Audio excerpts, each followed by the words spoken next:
U.S. President Donald Trump is back with a hardline trade message, warning countries across the globe of new 25% tariffs, including Brazil, Japan, South Korea, and several BRICS nations. Trump announced that these new tariffs would be imposed from August 1st, citing what he called unfair trade practices and lack of reciprocity. In Rio de Janeiro, Brazilian President Lula da Silva hit back at Trump's threats as irresponsible, adding that other countries have the right to respond in kind. Lula made it clear, BRICS does not seek confrontation, but it will defend its economic space. Meanwhile in Tokyo, Japanese Prime Minister Shigeru Ishiba called the 25% tariff on Japan truly regrettable. But Japan isn't backing down.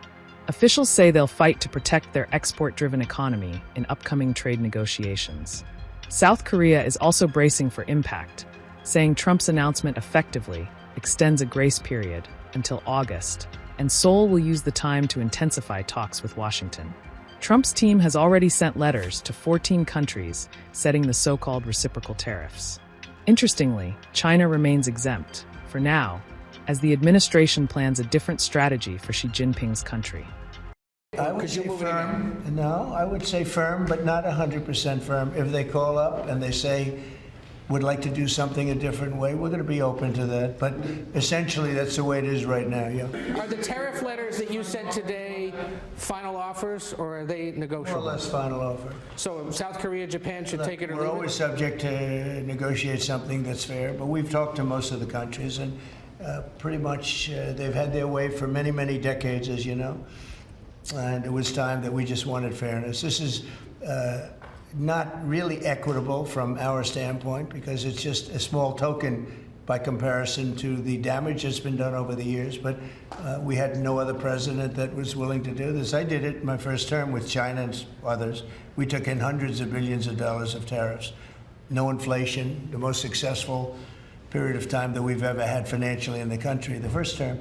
I think this term is going to be much better, even much better than that. That was the best ever, and this is going to be, I think, substantially better. And we're on the way to doing that. We've already taken in over $100 billion worth of tariffs, and we haven't even started. Now, we've made a deal with United Kingdom. We've made a deal with China. We've made a deal. We're close to making a deal with India. Others we met with, and we don't think we're going to be able to make a deal, so we just send them a letter. If you want to play ball, you have to. This is what you have to pay. So, as far as I'm concerned, we're done. We're sending out letters to various countries telling them how much tariffs they have to pay. Some will maybe adjust a little bit, depending if they have a cause. We're not going to be unfair about it. And actually, it's a small fraction compared to what we should be getting. We could be asking for much more. But for the sake of relationships that we've had with a lot of really good countries, we're doing the way I do it. Good afternoon, everyone. Hope you all had a great weekend.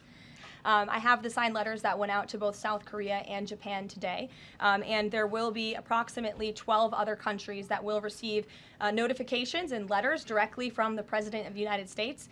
And weeks ago, I stood at this podium and I told all of you that the President was going to create tailor-made trade plans for each and every country on this planet.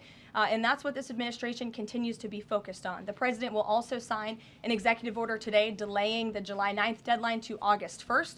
So the reciprocal tariff rate, or these new rates that will be provided in this correspondence to these foreign leaders, will be going out the door within the next month, or deals will be made. And those countries continue to negotiate with the United States. We've seen a lot of positive developments in the right direction, but the administration, the president, and his trade team want to cut the best deals for the American people and the American worker. That's what they're focused on. I want to go back to the trade deals. As you see, we have these beautiful letters that the president has signed. This one is to the President of the Republic of Korea, original signature on that, and these will be mailed. And then here we also have another letter to the Prime Minister of Japan as well. Both countries will be receiving a 25% tariff rate effective on August 1st. The President announced last night that any countries aligning themselves with the anti-American policies of BRICS That's right. will be charged with an additional 10% tariff. Can you tell us more details on that? What specific policies is the President talking about here? What policies should countries stay away from to avoid being subject to additional tariffs? Sure. Well, the President feels, generally speaking, that that BRICS is seeking to undermine the interests of the United States. It's the president's utmost responsibility to put the interests of the United States first. That's how he views his job as president. So he's going to ensure that America is fairly treated on the world stage, and he'll take any action necessary to prevent countries from taking advantage of the United States and our people. For now, the big question is, will Trump's tariff gamble pay off or backfire? Stay tuned.